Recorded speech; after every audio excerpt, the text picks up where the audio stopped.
여러분 안녕하세요, 딴입니다.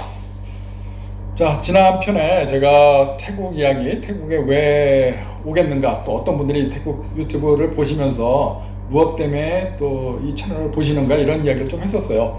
자, 그래서 제가 이제 장기적으로 여가 생활을 태국에서 한번 해보겠다, 그래서 그런 분들한테 제 사는 이야기를 조금 더 드려보고 싶습니다. 자, 제 나이가 50 중반입니다. 50 가운데 딱 걸렸는데, 한국 나이가 50 중반인데, 그런 이야기들을 제가 많이 들었어요. 한국에서요.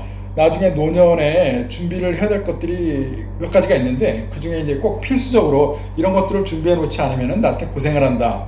늙어서 후회하지 말고 젊어서 좀 미리미리 생각을 해봐라. 라고 하는 게 몇 가지가 있는데요. 뭐 많이 흔히들 기본적으로 아는 게 무슨 뭐 이렇게 뭐 돈 문제겠죠? 재력. 내가 경제력이 있어야 나중에 손 벌리지 않고 스스로 살아가는 경제력이 있을 수 있고, 또 뭐 건강 문제 어떻게 한다, 뭐 이런 것들이 쭉 있잖아요. 그런 것들은 이제 좀 뭐 말씀도 잘 하시는 선생님이라든가 이 유능하신 분들이 많이 설명을 했으니까 그런 채널들을 보시면 될 것 같고요. 제가 말씀드리고 싶은 거는 취미생활이에요. 취미생활, 뭔가를 혼자 즐길 수 있는 거. 그러니까 한국에서 나이 드신 분들이 취미로 이렇게 즐기시는 게 뭐가 있을까? 뭐 여러 가지가 있잖아요. 한국이라면은 뭐 노인회관 이런 거 있잖아요. 나라에서 이렇게 정부에서 지원해줘가지고 구 단위로 이렇게 오픈해가지고 여러 가지 취미 생활을 할 수 있는 이런 종목들이 있어서 좋은데, 자, 오늘은 제가 이제 태국에 왔을 때 기준이니까요. 나이가 50, 60이 되셔가지고 만약에 태국에 와가지고 1년, 2년 그 이상을 은퇴 생활을, 여가 생활을 태국에서 해보겠다라고 하시는 분들은 어떤 취미를 하면 좋을까? 뭐 이런 것들을 한번 말씀드리고 싶어요. 자, 태국에서 할 수 있는 취미가 그렇게 많지가 않아요. 나이가 들어서 운동을 무한정 할 수는 없잖아요. 태국에서 이 날이 굉장히 덥거든요. 항상 덥습니다. 그러니까 또 열대야하고 낮도 32도, 34도 더워요. 그렇기 때문에 만약에 한국에서 나이가 연세가 있는 50대 이상 분이 조기 축구를 했다, 뭐 축구를 잘한다, 태국에 와가지고 축구를 하기는 너무 어려워요. 그건 힘들고요. 그러면 한국에서 어떤 취미를 갖고 있었는가 이렇게 봤을 때, 저의 경우는 저는 태국에 와가지고 취미생활을 배운 게 두 가지예요. 한국에서 하던 취미는 제가 자전거, MTB를 산에서 탔는데 태국에 오니까 MTB를 탈 곳이 없어요. 그리고 제가 10여 년 전에는요, 물론 지금은 태국 사람들도 이 로드 자전거를 많이 타가지고 클럽도 많고 동호회도 많아가지고요, 아무리 외국인이지만 내가 사는 동네에서 찾아서 이 사람들과 어울릴 수 있는 방법은 있어요. 근데 10여 년 전에, 그때는 태국의 자전거 붐이 그렇게 많지 않았습니다. 그때는 적은 소수가 탔었고, 또 산이 전혀 없어요. 방콕이라든가 인타우리 주변에 정말 산 하나도 없어요. 완전 평야 이런 데인데 거기서 MTB를 탈 수가 없어가지고 제가 선택한 취미가 배드민턴을 쳤습니다. 그때 배드민턴을 배워가지고 더운 대신에 이 태국 사람들은 밤에 야간에 퇴근하고 이 체육관에 가가지고 인도에서 배드민턴을 칩니다. 다 배드민턴 코트가 한국처럼 무료가 아니에요. 그래서 같이 돈을 내서 분담을 해가지고 셔틀콕이라든가 이걸 같이 사가지고 치고 저는 코트비를 다 냅니다. 이렇게 하니까 하루에 한 2시간 기준으로 하면요, 100바트에서 150바트 사이, 비싼 방콕 시내는 이 코트피가 좀 비쌉니다. 그러니까 거기는 한 150바트 가고요. 저희같이 이제 논탑이라든가 외곽에 사는 사람들은 100바트에서 한 120바트. 그 정도면은 한 4,000원 돈? 하루에 4,000원 정도? 4, 5,000원 정도가 이 취미생활비로 들어가요. 제가 배드민턴은 일주일에 한 3번에서 4번을 치거든요. 그래서 뭐 4, 5,000원 내는 건 큰 부담은 안 되고, 뭐 차비, 경비, 기름값 갔다 오는 거 해서 한 5, 6,000원 한 번 갈 때 쓰는 것 같아요.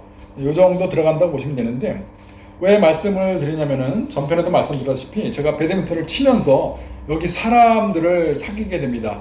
배드민턴을 안 치고 다른 취미생활을 혼자 해가지고는 만날 수가 없어요. 사람들하고 사귈 기회가 없거든요. 그러니까 공동생활을 해가지고 이 사람들하고 어울려야 되는데, 배드민턴을 치면은 나이들은 아저씨, 할아버지도 있고 젊은 총각도 있고요, 또 아가씨도 있고 아줌마도 있고 아주 다양한 사람들이 와요.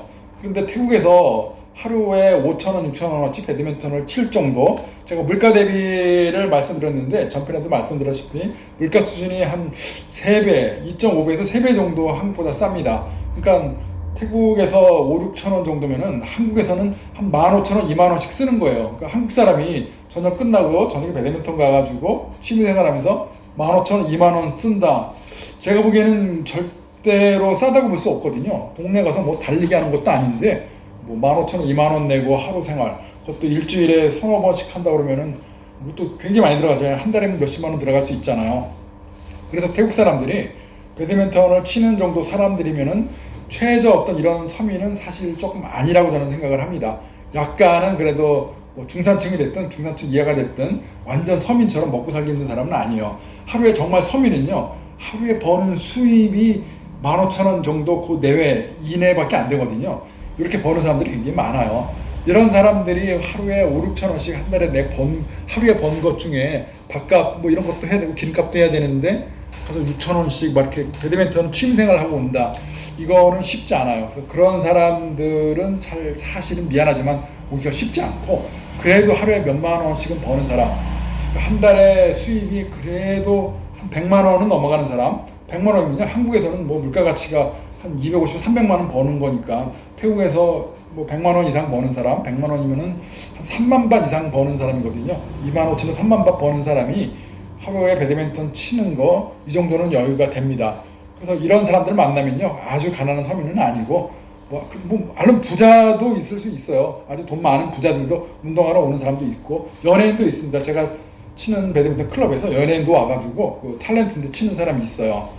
뭐 이런 사람들, 또 의사도 있고 와서 아무튼 사교가 됩니다. 이 사람들을 만나가지고 뭐 아줌마도 있고 아저씨도 있고요. 같이 만나가지고 저녁에 끝나면은 또 술 한잔 먹고 또 같이 가서 회식도 하고 이렇게 같이 살 수가 있어요. 그래서 저는 배드민턴이 굉장히 좋은 취미라고 생각을 하고, 그런데 이제 문제는 한국에서 아프신 분들, 몸이 좋지 않아가지고 태국에서 배드민턴이 무리가 가시는 분도 분명히 계실 거예요.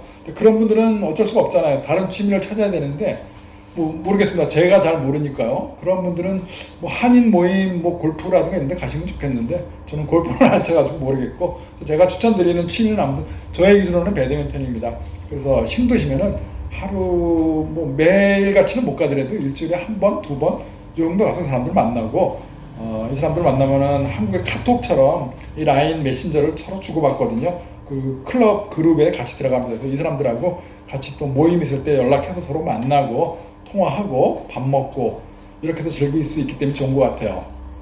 그래서 배드민턴을 저는 추천을 드리고, 두 번째 제가 태국에서 하는 취미생활은 피아노입니다. 제가 피아노를 주로 치는데요. 피아노를 치는 이유가 젊어서 어려서 쳐보고 싶었던 건데 못 쳤던 것도 있지만, 태국에 배드민턴을 매일 치는 건 아니잖아요. 그 배드민턴이 뭐 몇 시간 치는 것도 아니에요. 한 2시간, 3시간 치다가 돌아오는데, 집에서 쉬는 시간이라든가 또 회사 사무실에서 일하다가 쉬니까 저는 뭔가를 집중을 합니다. 그래서 피아노를 지금 몇 년을 이렇게 독학으로 이렇게 해보니까 또 돼요. 쳐집니다. 쳐지니까 뭔가 내가 스스로 할 수 있고, 악보를 찾아보고, 또 한국에 가가지고 이번에도 갔을 때 제가 악보집을 또 사왔거든요. 사와서 그걸 보고 또 연습도 하고, 뭐 인터넷 같은 데 보고서 제가 좋아하는 거, 평상시에 이제 쳐보고 싶었던 곡들, 이런 곡들을 또 연습도 해보고 하니까 취미생활이 됩니다. 그래서 제가 지금 즐길 수 있는 게, 집에서 여가 생활을 하는 건 취미로 피아노를 치고, 또 업무 후라든가 주말이라든가 뭐 이럴 때 나가서 배드민턴도 치고, 그리고 또 그 기타, 또 시간이 나면요, 우리 동네 앞에 공원이 있어요. 공원 가도 되고, 아니면 우리 집 무반 단지도 있습니다. 그 안에서 저녁에 해 지는 거 보면서 또 뛰어도 돼요. 러닝을 해도 되고, 또 그럴 수도 있잖아요. 짐 같은데, 체육관, 헬스 시설에 가가지고 한 달에 뭐 얼마씩 일정 금액, 비싸지 않습니다. 그렇게 안 비싸거든요. 그거 내고선 거기서 열심히 또 뛰고 운동도 하고, 뭐 그러다 보면 또 사람도 사귈 수도 있겠지요. 뭐 물론 쉽지는 않지만 뭐 그런 취미생활을 해도 되고요. 피아노 같은 거 쳐도 되고, 그리고 또 아까 말씀드린 대로 적어도 사교성 있는 어떤 운동, 취미생활은 하나 정도는 꼭 필요하지 않을까 싶어요. 저처럼 배드민턴을 치면서 그 사람들하고 어울리다 보면요, 제가 만난 사람 중에 의사도 있고, 뭐 가라오케 사장도 있어요. 태국 현지식 이 펍, 바의 사장도 있고, 레스토랑 사장도 있고, 뭐 경찰 관련된 사람도 있고, 법 쪽에 있는 사람도 있고, 아주 다양합니다. 이런 인맥들을 만들어 놓으니까 제가 살다가 어려운 일이 생겼을 때 이런 사람들 자문받은 적도 있어요. 법적으로 해결해야 될 때, 경찰서를 가야 될 때, 지역 유지일 때, 뭐 이런 사람들이 소개를 받고 얘기를 하면 조금 편한 거, 이런 것도 있습니다. 그래서 인맥은 분명히 쌓는 게 좋긴 좋아요. 그래서 여러분들이 만약에 장기적으로 살러 이 태국에 오셨을 때, 뭐 배드민턴장을 가서 그런 멤버십에 가입을 해서 같이 친다. 그리고선 내가 나이대가 비슷한 사람, 남자도 좋고 여자도 좋고, 뭐 여성분도 좋잖아요. 이성 간에 만나가지고 꼭 뭐 연애를 하고 로맨스를 하는 게 아니라 다 저녁을 먹고 태국 사람들은 이런 생각을 하는구나 저런 생각을 하는구나 이런 취미 생활을 하면은 또 이 생활에 윤택함이라든가 여가의 즐거움이 올라갑니다. 또 보람이 있고 반드시 재밌어요. 이 사람은 혼자 살기가 굉장히 어려워요. 또 나이가 들면은 뭔가 서로 이야기를 나누고 싶고 좀 들어주는 사람, 하고 싶은 이야기를 해주는 사람 이런 사람도 있고 같이 모여서 그래서 주말 한 달에 한 번 정도 같이 차 타고선 이 교회로 파타야나 어디 뭐 깐차나베 같은 같이 여행도 가거든요. 저도 그럽니다. 이 사람들 태우고 같이 가서 배드민턴도 치고 오고 물론 뭐 저 혼자 오토바이 타고 여행 다니기도 하지만 이렇게 어울려 살면 또 재밌고요.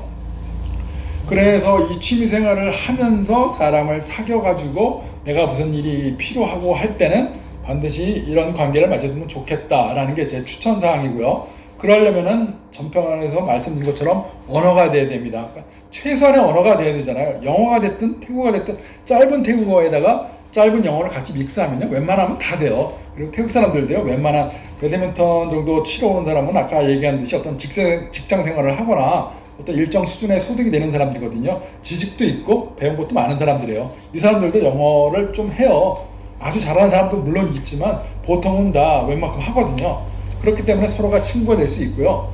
그렇다고 뭐 세밀한 대화, 뭐 마음의 대화는 못하지만 어디 가서 같이 밥 먹고 나 이거 먹고 싶고 저거 먹고 싶고 나 언제 한국 가고 우리 어떻게 하자 놀자 이런 대화들은 다 됩니다. 그렇기 때문에 이 언어 제가 말씀드린 대로 태국어 특히 영어는 기본 중에 기본 무조건 조금 공부를 해야 돼요. 외국으로 나가고 싶다 단기간 며칠 살다가 뭐 여행하고 한 달 이내 오겠다 이런 뭐 도전 정신으로 가시는 분들은 상관이 없을지 모르겠지만 그래도 장기적으로 사시려고 그러면은 뭐 계약부터 해야 되고 뭣도 사야 되고 뭣도 해야 되고 영어는 필수입니다. 영어 기본 정도 중학교 지금 빨리 가서 영어책 사셔가지고 영어 교본 문법 최하 어려운 거 보실 필요도 없어요. 어려운 거 봐봐야 뭐 이해도 못하고 늦었잖아요. 그 기본 어린이 영어 이거부터 먼저 좀 읽어보시고 계속 보시고 계속 시간 날 때마다 공부하시면 돼요. 그 다음에 태국어 책 얇은 책 이 단어책부터 해가지고 글자는 안 외우셔도 돼요. 사실 저도 뭐 글자 모릅니다. 지금도 몰라요. 그냥 꺼까이 뭐 이런 거 대충은 아는데 막 조합시켜서 막 읽으라고 그러면 저도 못 읽어요. 근데 살면서 글자가 많이 필요한 적은 그렇게 많이 없어요. 물론 뭐 저는 태국 사람은 와이프라든가 직원들이 있기 때문에 굳이 뭐 몰라도 되는 거지만 그래도 영어로 하고 이렇게 좀 사람들한테 말을 하면은 태국 글자를 읽을 일은 많지 않은 것 같아요. 그리고 운전할 때도 도로 표지판 이런 데가 다 영어들이 웬만하면 다 있거든요. 그리고 또 구글 맵이라든가 핸드폰이 잘 돼 있기 때문에 영어를 조금만 할 줄 알면은 기본만 하고 태국어 기본적으로 듣고 말하고 기본 단어 뭐 나가다 들어오다 뭐 길이 어떻고 어디로 갈라진다 뭐 버스 스탑이 어디고 이런 생활 태국어 정도만 할 줄 알면은 뭐 충분할 것 같아요. 근데 그렇게 어렵게 생각하지 말고 쉽게 기본적으로 공부하시다 보면요 자연스럽게 늘고 또 친구를 만나가지고 이야기를 하면 늘어납니다. 자, 그래서 오늘 제가 이 시간에 말씀드리고 싶은 거는 뭔가 취미생활을 하되 사교성 있는 것들을 한 가지 정도 갖고 있으면 좋겠다. 그 중에 하나가 저는 배드민턴을 추천을 드렸고요. 배드민턴도 실력이 좋은 사람도 있지만 초보인 분도 많아요. 내가 지금 와가지고 초보인데 좀 가르쳐달라 이렇게 부탁할 수 있어요. 그럼 도와주고 다 합니다. 태국 사람들도 그런 사람들은 또 친절해요. 당신은 레벨이 안 되니까 우리 클럽에서 못 칩니다. 나가세요. 이러지 않거든요. 다 가서 내가 스스로 마인드를 오픈을 하고 좀 도와주세요 이러면요 이 사람들도 친구가 되려고 하고 또 한국 사람이 그렇게 지금 뭐 인지도가 나쁘지도 않아요. 한류가 많아져가지고 K-드라마 좋아하고 전부 다 한국 사람도 좋아하기 때문에 그렇다고 해서 뭐 한국인입니다 라고 자랑스럽고 뭐 사람들이 와 뭐 해주고 이런 거는 없지만 그래도 뭐 이렇게 눈총이 나거나 싫거나 이런 거는 아니고 호감이 많은 편입니다.